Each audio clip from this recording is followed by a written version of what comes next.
Anyone who tells you that they know what New Age spirituality is lying. The truth is, nobody actually knows what New Age is. However, it does have some common characteristics that most people agree on. Here are the top 5 traits of New Age spirituality. Number 1. God is a collective consciousness.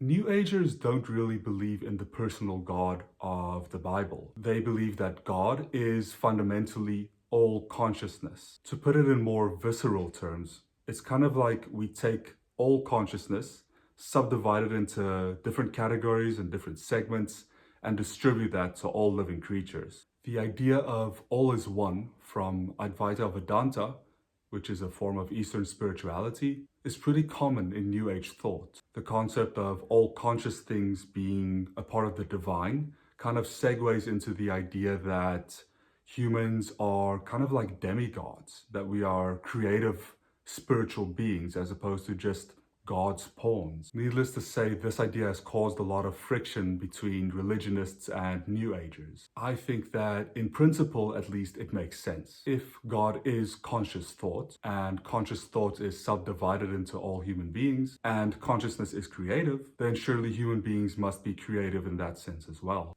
Number 2. The world is going through an evolution in consciousness. New Agers believe that the world is currently experiencing some kind of mass awakening. Whether this is the first mass awakening in human history, no one really knows, no one can really tell us. But New Agers tend to point to signs like natural disasters, political calamities, economic calamities, socio-cultural shifts, and radical changes in philosophical thought as proof that there is this massive shift in consciousness coming. Number 3.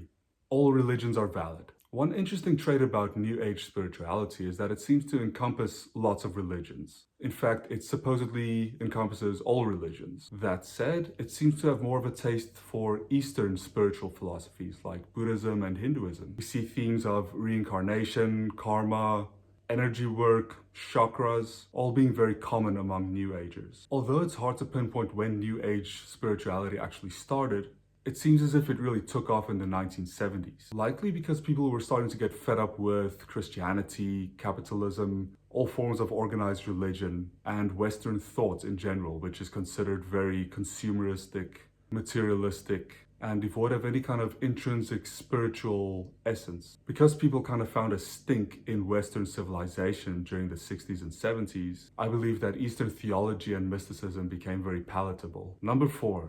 Everything is made of energy. Science has taught us that everything is made of energy. New Agers take this to mean that pure consciousness, or the God mind, as we discussed in point 1, is pure energy at its highest vibrational form. The theory is that this God mind, made of pure energy, somehow slowed its own vibration down and compressed itself until it became physical matter. Between physical matter on the one hand and God consciousness on the other, there's an entire spectrum of existence in between. It is believed that in this space in between, energy can be manipulated and used for creative purposes. This idea that everything is made of energy segues into the 5th point, which is that New Age encompasses everything that's esoteric and metaphysical. In all of New Age spirituality, we find these themes of mysticism, ideas like animism, sacred geometry, spirit animals, even spells and witchcraft can all be found in the realm of New Age spirituality. Obviously, not everyone agrees that these things are real or even a part of the New Age movement,